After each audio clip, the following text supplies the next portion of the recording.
ஊடகத்தை சேர்ந்த நீங்க தான் சொல்லணும்.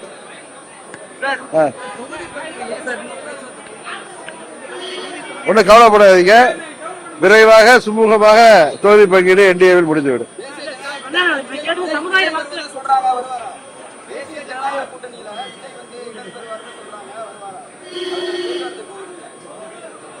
எந்த ஒரு கூட்டணியும் பலப்படுவது சிறப்பாக இருக்கும் என்றுதான் நான் சொல்ல முடியும். எந்த ஒரு கூட்டணியும் மேலும் கட்சிகள் வந்து பலப்படுவது ஒரு சிறப்பான விஷயம். இப்ப திமுக போற வர்றவங்க எல்லாம், ரோட்ல போறவங்க, தபால் போட வந்தவங்க, ஸ்விக்கியில கொண்டாந்து கொடுக்க வந்தவங்க எல்லாரையும் கட்சியில சேர்த்து அவங்களுக்கு எல்லாம் சீட்டு கொடுக்குறாங்கல்ல, கூட்டணியில சேர்த்து.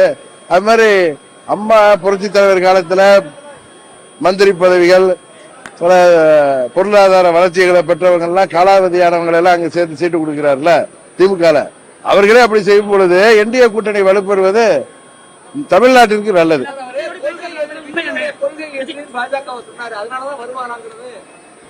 நீங்க இது போன்ற தேர்தல் நேரத்தில் கூட்டணி என்பது யார் ஆட்சிக்கு வர வேண்டும், யார் ஆட்சியில் வரக்கூடாது என்பதற்கு தான்.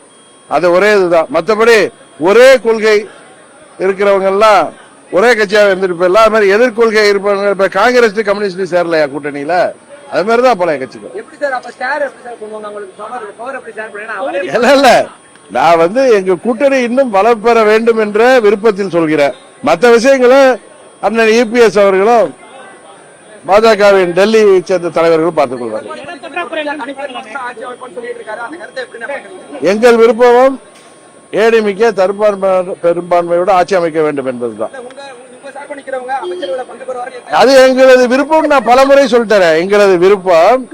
அதே நேரத்தில் அதிமுக அறுதி பெரும்பான்மையோட ஆட்சி அமைக்க வேண்டும் என்பதும் தான் தமிழ்நாட்டிற்கு நல்லது என்று சொல்றேன்.